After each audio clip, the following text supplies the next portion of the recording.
Hello, welcome to Reva's kitchen. இன்றைக்கி நம்ம வந்து ஒயிட் கிரேவி ப்ரீமிக்ஸ் வச்சு ஒரு மலாய் கோஃப்தா எப்படி பண்ணுறதுன்னு காமிக்க போகிறேன்.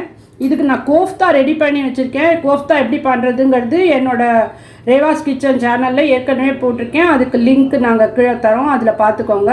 இந்த மாதிரி ரெடியாக எடுத்து வச்சுக்கணும். இந்த கோஃப்தா கிரேவி பண்ணுறதுக்கு என்ன வேணுங்கிறது நான் இப்போ சொல்கிறேன்.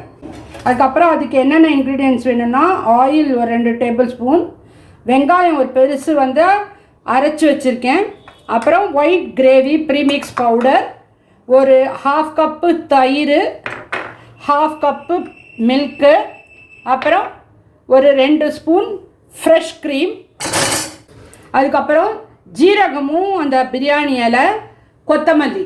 இதுதான் நமக்கு இப்போது வேணும். இப்போ எப்படி பண்ணுறதுன்னு பார்க்கலாம். இப்போ இதில் ரெண்டு டேபிள் ஸ்பூன் எண்ணெய் விட்டுக்கிறேன். இப்போது இதில் கொஞ்சமாக ஜீரகம் போட்டுக்கிறேன். அப்புறம் இந்த தேஜ்பத்தா இலையை போட்டுக்கிறேன். இதில் அந்த ஆனியன் அரைச்சி வச்சது. இப்போ இந்த மாதிரி ஆனியன் கொஞ்சம் நல்ல கலர் மாறி கொஞ்சம் ப்ரௌன் ஆன அப்புறம் இந்த ப்ரீமிக்ஸ் பவுடரில் பால் 1/2 கப்பு பால் ஆட் பண்ணிக்கிறேன். ஆட் பண்ணி நல்லா மிக்ஸ் பண்ணிக்கணும். இதை இதில் ஆட் பண்ணிக்கணும்.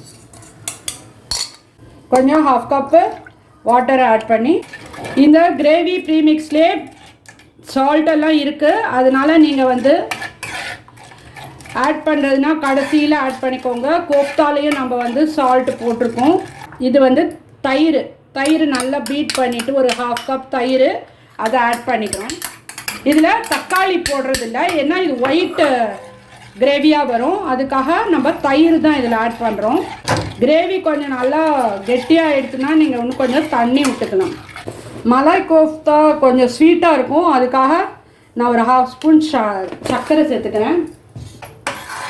இது அப்படியே ஒரு 5 மினிட்ஸ் கொதிக்கட்டும். இப்போ இது நல்லா கொதித்து ஒரு திக்காக கொஞ்சம் கிரேவி ஆகிடுது. இப்போ நம்மளுக்கு இது ரெடி ஆகிடுது. இப்போ இது நான் எப்படி சர்வ் பண்ணுறதுன்னு காமிக்கிறேன். இப்போ இந்த பவுலில் நான் வந்து கோஃப்தா ரெடி பண்ணதை எடுத்து வச்சுருக்கேன்.